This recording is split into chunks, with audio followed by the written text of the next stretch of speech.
So the solution is going to be composed of a square-headed bolt which has been depicted in this figure.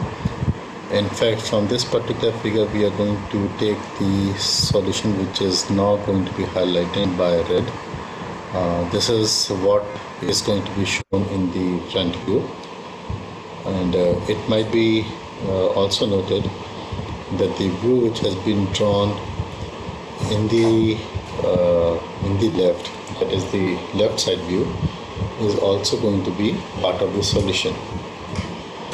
Then comes the hexagonal lock nut, from which we are going to take the portion highlighted now. In fact, you may also note that the portion which is highlighted in yellow, that is the topmost of the portion of the bolt which is appearing out of the lock nut, has to be replaced by the pin. Then comes these two letters C, which have been highlighted now. In fact, these two letters are not holes, they are alphabetical letter C, which has been written inside the figure because the figure actually carried some explanation in the text in the book letters. The next is the hexagonal assembly, from which we are going to take the portion of a washer. This washer is actually present at two other views also, one in the side view and one in the top view. So if we are asked to draw these two additional views of the final assembly, these two circles in the side view and the rectangular strip in the top view are also supposed to be drawn accordingly. So from these portion we actually take 4 individual. Then comes the pin. Pin is actually present at this particular location. This is the front view, and the pin which is now visible in the other view, that is the actual geometry of the pin, is in fact visible in the top view. So this is also going to be shown in the top view of the final assembly. Now comes all these portions which are going to be clipped from individual snaps. We have a square nut, we have a washer which is going to be placed next to it, then there is a hexagonal lock nut, and at the end we have the pin. All of these figures have been enlarged to an extent that they appear as a part of a proportional drawing, and when they are clubbed together, the final assembly is going to appear something like this. So we have a square nut, adjacent to which is a washer, then there happens to be a orthogonal lock nut, and there is a pin. So this in fact happens to be the front view. And as far as the left side view and the top view are concerned, they are going to be discussed in the following slides. Now, corresponding to this particular front view which we have assembled so far, we are now going to construct the side views. In fact, we are starting from the right hand side view, which is going to be visible when we are looking from this direction. So we are looking from the right hand side view at the front view, and the first thing which is going to be in front of us is a circle corresponding to the projection of the bolt which is coming out of the lock nuts. So this particular circle, which is in fact circle number 1, is going to be drawn with a dark continuous intensity, which is just in front of us. Now the next thing which is going to be visible to us is another circle, which is because of the chamfering of the hexagon. This is circle number 2. Since this circle number 2 is of a larger size compared to circle number 1, circle number 2 is going to be visible while looking from the right and is going to be drawn with dark intensity, after which there happens to be a hexagon which is of a still larger size compared to circle number 2. Therefore, it is also going to be of dark continuous intensity. And then we come to the washer, the side view of which is going to be a circle of a still larger size. Therefore, it is also visible from the right. It is again going to be of dark continuous intensity. Then coming to the next entity, which happens to be a circle, that is circle number 5.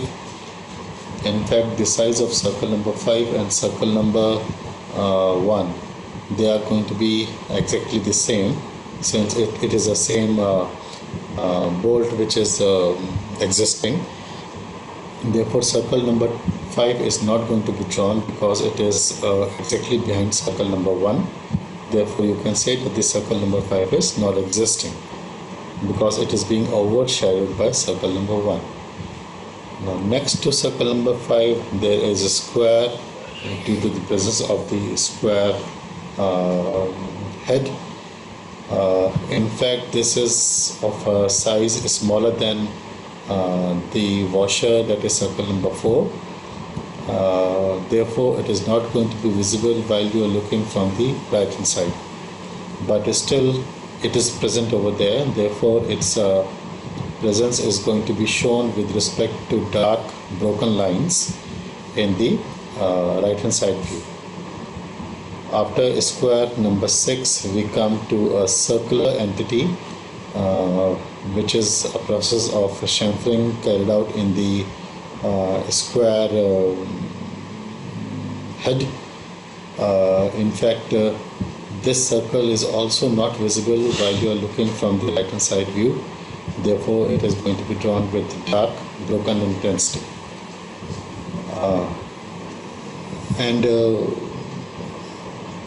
On top of all these things, but after all these things have been drawn, it should be remembered that we are talking about a bolt which has some threads on its surface.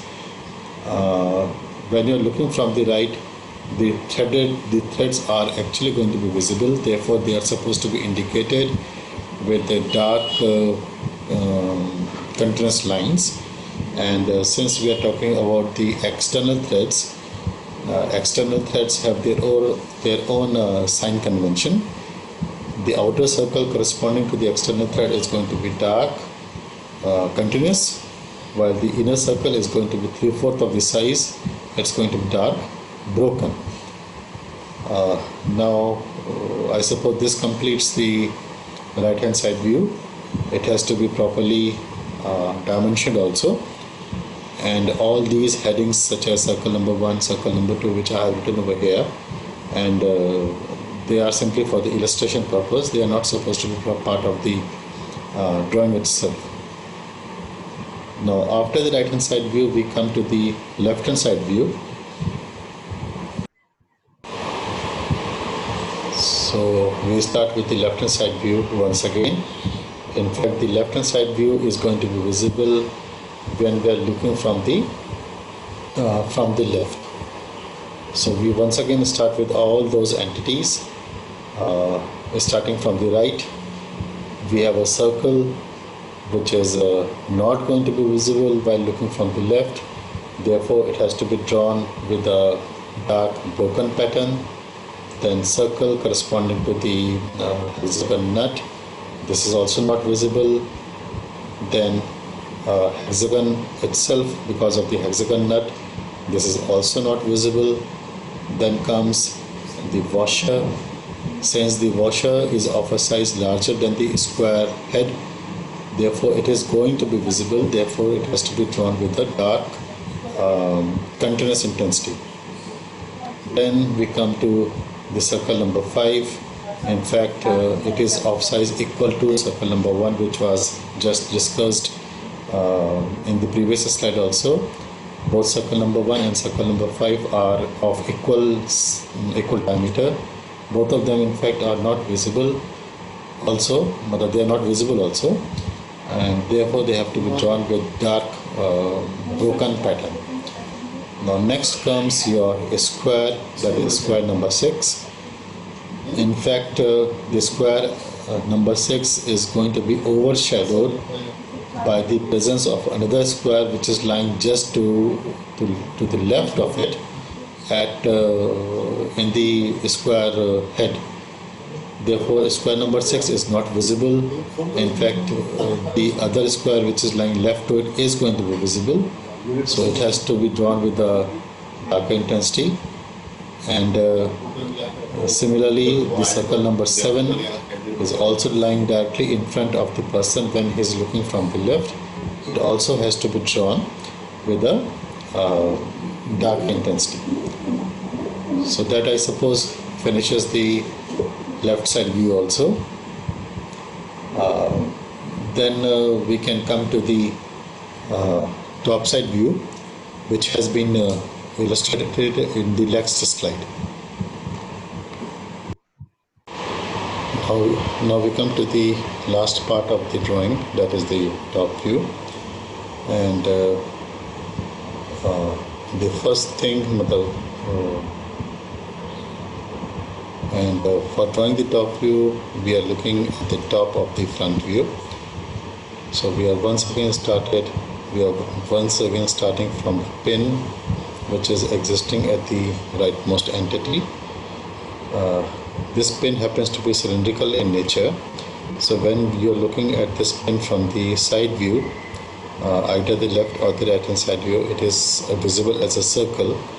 But when you're looking at this particular pin from the top view, it is going to be drawn as a rectangle. Similarly, the next is the hexagon, that is the entity number 2. When you are looking at this hexagon in its current orientation from the front, you can visualize 3 faces of the hexagon. One of the faces, that is the central face, happens to be perpendicular to you, that is perpendicular to your line of sight. But the other 2 faces of the hexagon appear, they are at an angle to your line of sight. But when you are looking at this hexagon from the top, you are going to see only 2 faces of the hexagon, and both of them are going to be inclined to your line of sight. In fact, they are going to be of equal size, symmetrically placed, etc.